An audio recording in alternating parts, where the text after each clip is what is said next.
तर पुण्यामध्ये एका बाजूला हे आंदोलन सुरू आहे तर दुसऱ्या बाजूला आता यवतमधील दंगल प्रकरणासंदर्भातली महत्त्वाची अपडेट। अटकेतील आरोपींना कोर्टामध्ये हजर केलं असून दौंड न्यायालयामध्ये आरोपींना हजर केलं गेलेलं आहे। काल यवतमध्ये 2 गटामध्ये आपण पाहतोय तणाव निर्माण झाला। आता अटकेतील आरोपींना कोर्टात हजर केलेलं आहे। या संदर्भात अधिक माहिती देतील आमचे प्रतिनिधी मंगेश कचरे। मंगेश, आरोपींना कोर्टात हजर केलेलं आहे, काय पुढील सुनावणी? नक्कीच काल दौंड या ठिकाणी झाले हिंसाचार प्रकरणी 22 जणांना अटक करण्यात आलेली आहे आणि काही वेळापूर्वी त्यांना दौंड येथील न्यायालयात हजर करण्यात आलेले आहे।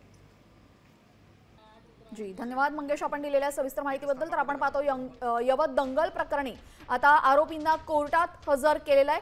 काल यवतमध्ये आपण पाहिलेलं आहे अनेक ठिकाणी जाळपोळ झाली, 2 गटामध्ये तणाव निर्माण झाला होता। आक्षेपार्ह पोस्ट व्हॉट्सअपवर टाकल्याप्रकरणी हे संपूर्ण प्रकरण उफाळून आलं होतं। त्यानंतर उपमुख्यमंत्री अजित पवार यांनी स्वतः या संपूर्ण घटनास्थळाची माहिती घेतली होती, स्वतः तिकडे जाऊन आढावा घेतला होता। तुम्ही आता जी दृश्य पाहताय ती थेट दृश्य आहे दौंड न्यायालयाबाहेरची। दौंड न्यायालयामध्ये या आरोपींना हजर करण्यात आलेले आहे। अटकेतील आरोपींना कोर्टात हजर केलं जाणार आहे। आता या आरोपींसंदर्भात कोर्ट नक्की काय निर्णय देणार हे पाहणं महत्त्वाचं ठरेल। न्यायालयीन कोठडी, पोलीस कोठडी, चौकशी नक्की कशा पद्धतीने होईल हे पाहणं महत्त्वाचं ठरेल। अटकेतील आरोपींना आता दौंड न्यायालयामध्ये हजर करण्यात आलेलं आहे।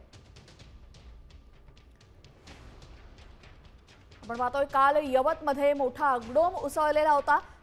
अनेक ठिकाणी जाळपोळ झाली होती, गाड्यांची तोडफोड झालेली होती, 2 गटामध्ये तणाव निर्माण झाला होता। आक्षेपार्ह पोस्ट व्हॉट्सअपवर टाकल्याप्रकरणी हा संपूर्ण आता isakal.com आहे देशातील नंबर 1 ची मराठी न्यूज वेबसाईट। प्रत्येक अपडेटसाठी isakal.com ला नक्की भेट द्या।